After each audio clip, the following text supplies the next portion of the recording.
Daniel, capítulo 1, versículo 1. El asedio a la conciencia. En el año tercero del reinado del rey Joacim de Judá, el rey Nabucodonosor de Babilonia vino a Jerusalén y la sitió.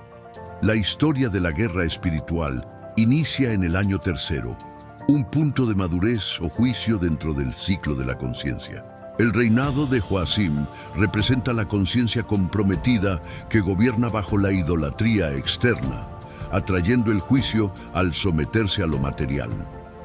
La aparición del rey Nabucodonosor de Babilonia es la manifestación del dominio del engaño global, el intelecto sin Dios que se disfraza de autoridad para imponer confusión. La acción de sitiar Jerusalén, la conciencia iluminada, es un asedio de ideas sobre la mente. El sistema la rodea con duda y miedo, buscando cortar el alimento del espíritu y anular el discernimiento interior. Este versículo es la escuela divina, donde el engaño revela su patrón para que el guerrero espiritual pueda despertar. Versículo 2. El campo de instrucción divino. Versículo 2. El Señor permitió que Joacim cayera en manos de Nabucodonosor. La caída de Joacim, la conciencia comprometida, no es un accidente, sino un campo de instrucción divino. Dios permite que el enemigo, Nabucodonosor, el sistema de engaño, actúe como instrumento de juicio y disciplina. Este juicio es necesario para desmantelar la idolatría externa de Joacim. La caída es el primer paso para forjar el discernimiento en el guerrero espiritual. Continúa el versículo. Junto con él, cayeron en sus manos algunos de los utensilios del templo de Dios. La caída de los utensilios del templo simboliza el saqueo de las virtudes y talentos del alma. El templo es la mente como morada divina. Los utensilios son las herramientas para la comunión interna. El sistema de engaño, al dominar la conciencia, desvía estas herramientas sagradas de su propósito divino. Este evento marca el inicio del cautiverio espiritual, donde los dones son usados para servir al ego externo, Babilonia, en lugar del Dios interior. Continúa, los cuales Nabucodonosor se llevó a Sinar. La clave de este fragmento reside en el destino del saqueo. Sinar. Sinar es el nombre bíblico para la región de Babilonia y la llanura donde se construyó la Torre de Babel. Al ubicar lo sagrado allí, el adversario fuerza al pueblo a depender de un centro de poder y adoración corrupto, desviándolos de la búsqueda del Dios interior y su tierra prometida. Sinar alegóricamente representa el lugar de la confusión, el orgullo humano y la idolatría total. Es el destino del alma en el exilio interior donde la conciencia pierde su propósito. El sistema de engaño lleva las virtudes del alma para que sirvan a la autoglorificación del ego y a la agenda de la bestia. Finaliza el versículo, y puso en el tesoro del templo de sus dioses. Los utensilios del templo son colocados en el templo de sus dioses, lo cual simboliza la idolatría externa final. Las virtudes del alma son usadas para rendir culto a los ídolos del ego, el dios Nabú, la razón, el poder, en lugar del Dios interior. Este acto es la profanación de lo sagrado. El sistema de engaño utiliza los dones divinos para glorificar la confusión, Babilonia, y el conocimiento sin conciencia. La verdadera comunión, que es un acto interno, es desviada hacia un sistema exterior. Versículo 3. Aspenaz, la autoridad del sistema. Además, el rey ordenó a Aspenaz, jefe de los oficiales de su corte. Aspenaz es un nombre babilónico que significa jefe de los eunucos o jefe de los oficiales. Alegóricamente, representa la autoridad administrativa del sistema de engaño, el poder que ejecuta las órdenes del ego global, Nabucodonosor. Aspenaz simboliza la burocracia y la potestad institucional. Es la figura que institucionaliza los paradigmas de la bestia a través de leyes y burocracia, implementando el control y la disciplina sobre las mentes cautivas. El jefe de la corte. Su posición es clave. Es el agente directo que supervisa la formación y la corrupción de la conciencia. Daniel y sus compañeros, asegurando la dependencia del sistema externo. Su cargo indica una posición de gran poder e intimidad con el monarca, responsable directo de la educación y asimilación de los jóvenes cautivos. Su posición como jefe de los eunucos oficiales subraya que para acceder al poder en este sistema a menudo se requiere la castración física o, simbólicamente, la anulación de la capacidad de generar frutos espirituales puros e independientes. Continúa el versículo 3, que llevara a su presencia a algunos de los israelitas pertenecientes a la familia real y a la nobleza. La orden es un ataque selectivo a la élite de la conciencia. Los israelitas de la familia real y la nobleza simbolizan las facultades superiores del alma, el trigo, las más cercanas a la soberanía divina. El sistema de engaño busca capturar y corromper el discernimiento y las funciones nobles de la mente. Su objetivo es neutralizar a aquellos con el mayor potencial para la búsqueda interior y la manifestación de la verdad. El adversario, Babilonia, selecciona la élite, nobleza y realeza para asegurar que el futuro liderazgo del trigo esté condicionado y sea leal al sistema externo. Esto garantiza que la subversión de la verdad se propague con autoridad, convirtiendo a los futuros líderes en agentes de su propio cautiverio. Versículo 4. La seducción y dependencia externa. Debían ser jóvenes apuestos y sin ningún defecto físico.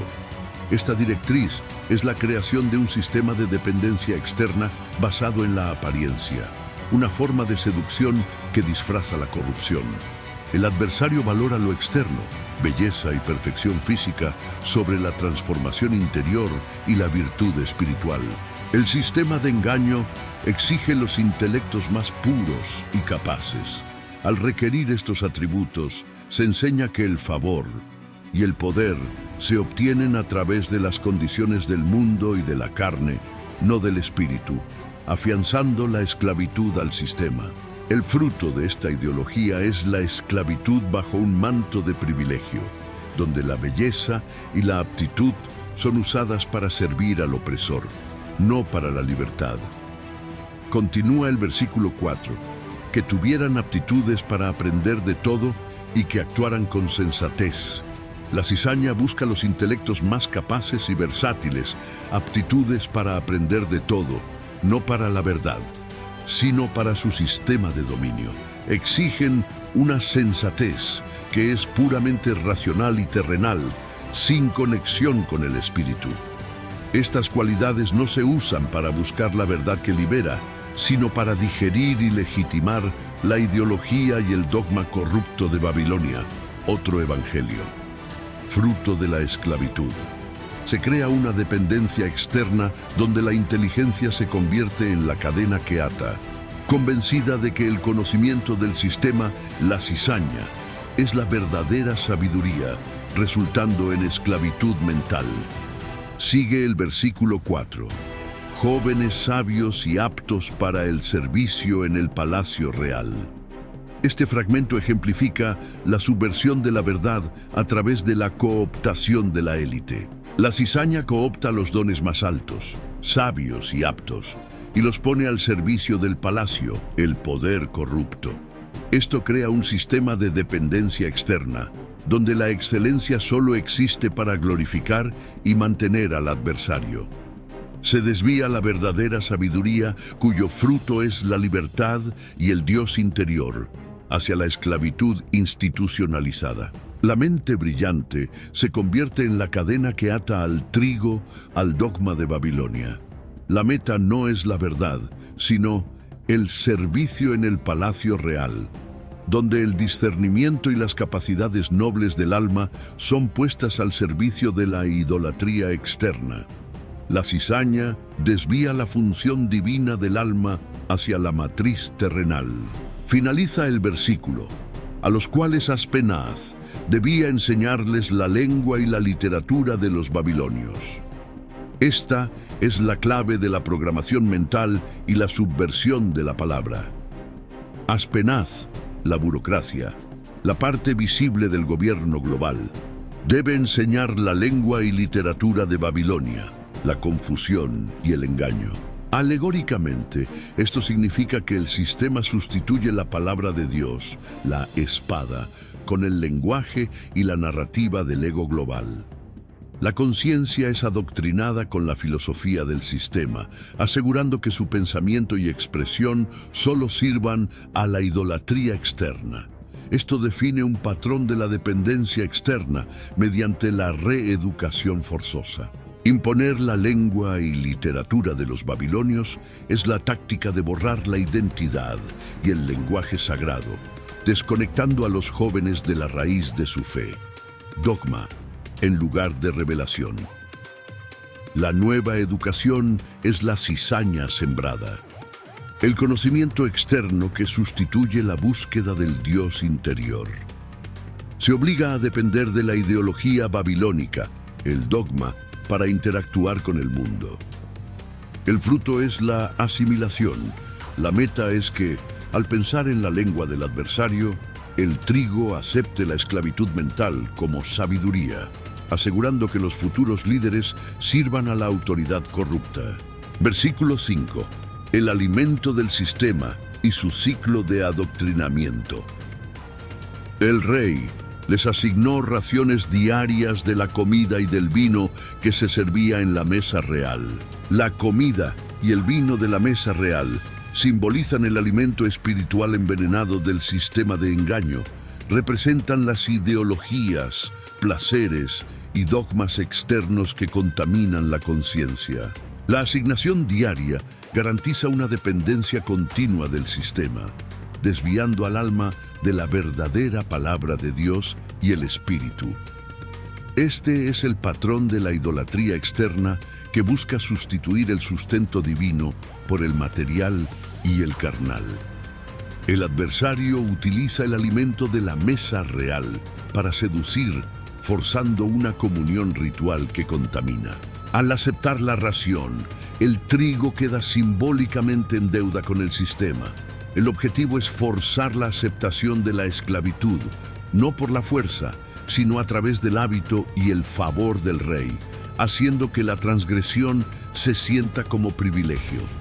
Continúa el versículo 5. Aquí tenemos otro número 3, como el inicio del capítulo. Su preparación habría de durar 3 años. Nuevamente el número 3, simbolizando un ciclo completo de prueba, madurez o culminación. Los 3 años representan el período necesario de adoctrinamiento o programación para que el sistema de engaño logre una subversión total de la conciencia. El tiempo es un campo de instrucción divino que permite al guerrero espiritual, Daniel, resistir el ciclo de contaminación. La duración impuesta es la prueba final para el discernimiento. El número 3, un número de perfección y conclusión en contextos sagrados, es cooptado para un propósito corrupto. El adversario establece un proceso finito pero extenso, garantizando la asimilación completa antes de que los jóvenes alcancen la madurez para el servicio. La duración no es para el crecimiento espiritual, sino para garantizar que al término, los jóvenes sean aptos para el servicio en el palacio, asegurando que su libertad futura esté condicionada y su conciencia corrompida para siempre. Finaliza el versículo 5. Después de lo cual, entrarían al servicio del rey.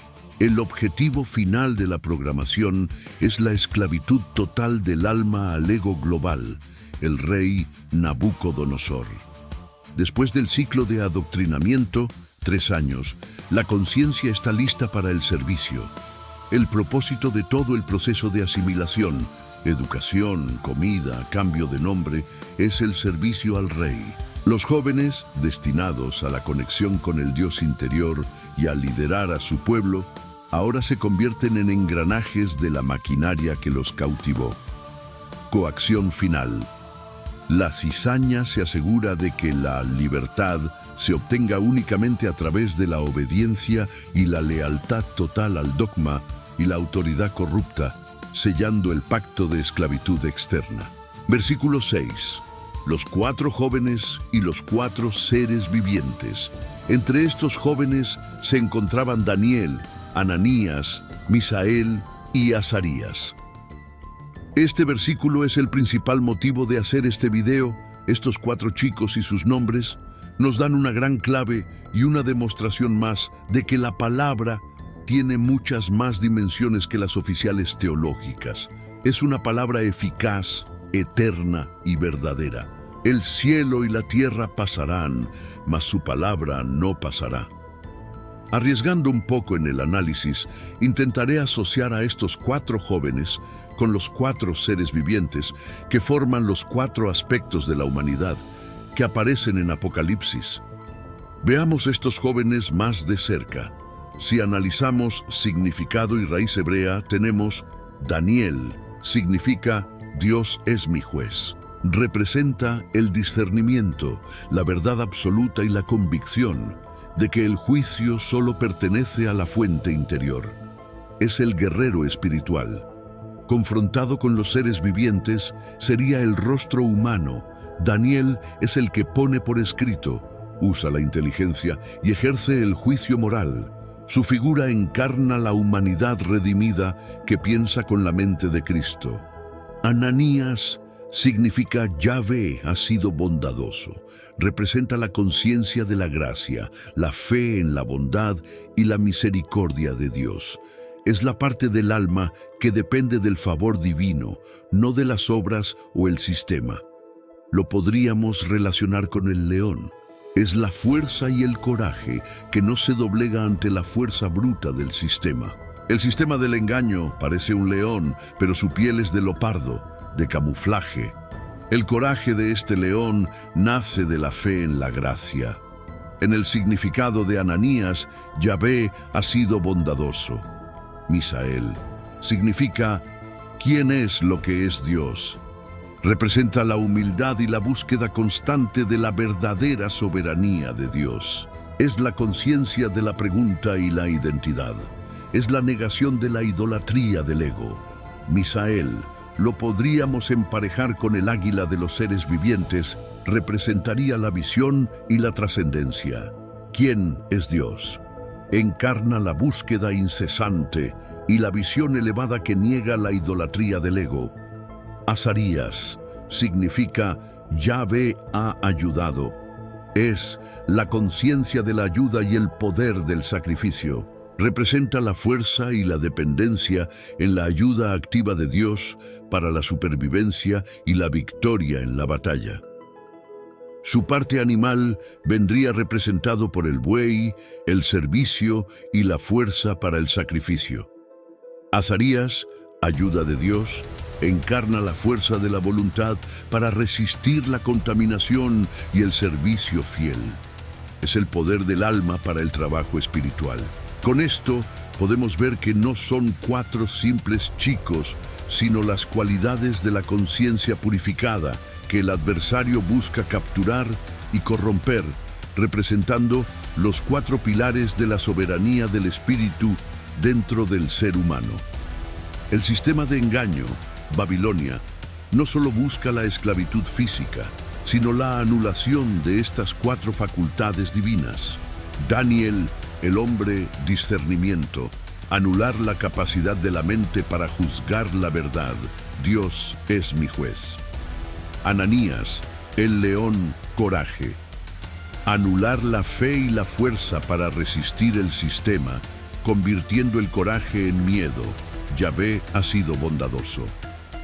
Misael, el águila visión, anular la búsqueda de la soberanía de Dios, sustituyéndola por la idolatría del ego y del conocimiento externo. ¿Quién es lo que es Dios? Azarías, el buey, servicio. Anular la fuerza de voluntad y el servicio fiel, desviando esa energía para el mantenimiento de la matriz terrenal. Yahvé ha ayudado. La resistencia de estos 4 jóvenes no es un cuento moral, sino el mandato al guerrero espiritual. No permitir que la lengua y literatura de Babilonia, ni el alimento del rey, profanen las 4 facultades que componen la humanidad redimida. Finaliza el versículo 6. Que eran de Judá los 4 jóvenes. Que los jóvenes fueran de Judá, Yadá, es crucial, ya que simboliza que provienen de la conciencia prometida o el pueblo interior. Su función esencial es la alabanza y la obediencia al Espíritu. Aquellos que representan la verdadera conexión con el Dios interior y la promesa divina. Ataque a la identidad. La cizaña busca subvertir la verdad atacando la raíz de la identidad espiritual. La corrupción de los más puros, los herederos de la promesa, asegura la asimilación de la conciencia colectiva. El fruto corrupto. Si los más nobles se vuelven esclavos del sistema externo, el mensaje es que ni siquiera el linaje más santo puede resistir el poder del mundo, validando la dependencia del dogma babilónico. Versículo 7. El cambio de nombre, subversión de la identidad, y a los cuales el oficial en jefe les cambió el nombre. El acto de cambiar el nombre es la clave de la subversión de la identidad. El sistema de engaño busca anular la esencia espiritual de los jóvenes, que significa Dios es mi juez y Yahvé ha ayudado. El oficial en jefe, Aspenaz, representando a la burocracia, intenta reprogramar la conciencia, forzándola a olvidar su origen divino. La cizaña busca que el alma adopte la identidad del sistema externo, asegurando su dependencia. Y termina el versículo 7, exponiendo cómo el sistema intenta modificar la raíz de la conciencia. A Daniel lo llamó Beltsasar. El cambio de nombre es un ataque directo al discernimiento de la conciencia.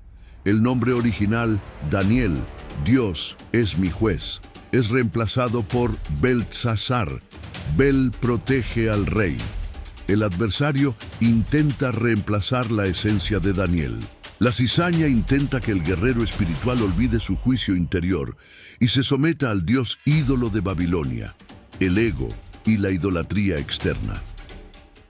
La conciencia debe ahora vivir bajo la protección y el dogma del sistema. El nombre original, Ananías, Yahvé, ha sido bondadoso, que simboliza la conciencia de la gracia. Es reemplazado por Sadrach. Este nombre babilónico significa mandato de Aku, el dios de la luna. La cizaña busca subvertir la fe en la bondad divina por la obediencia al sistema externo y sus ídolos.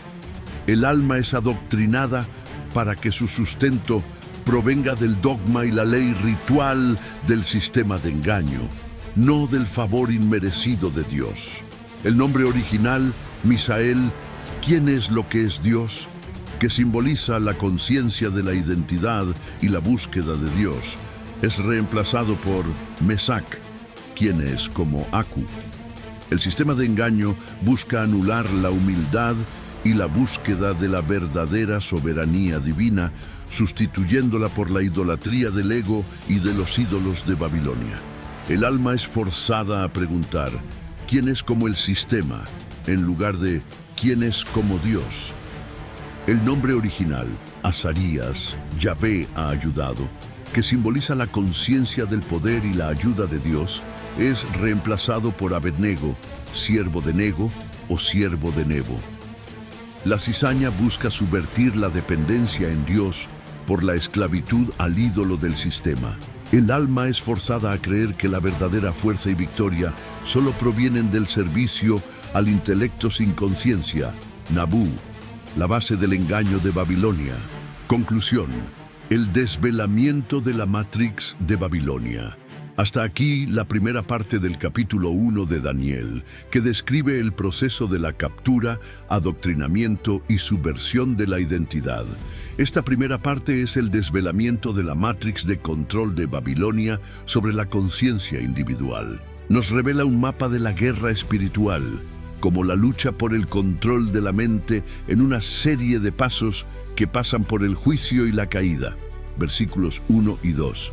La selección y la seducción, en 3 y 4, el adoctrinamiento y la contaminación, en versículos 4 y 5, y el objetivo final de la anulación de la identidad, del versículo 7. Hasta aquí considero cumplido mi objetivo. Por no hacer demasiado largo, déjame un mensaje si quieres la continuación de este capítulo, y tomemos nota de cómo actúa Daniel y lo que representa. Claramente podemos ver cómo todo tiene sentido. Cada nombre, cada sitio, cada cargo, cada posición. Y aún este análisis es una insignificancia de la verdadera realidad de la palabra. Te dejo con algunos fragmentos de Proverbios 11. El Señor aborrece las balanzas adulteradas, con el orgullo viene la deshonra, a los infieles los destruye su perversidad. La maldad hace caer a los malvados, la codicia atrapa a los traidores.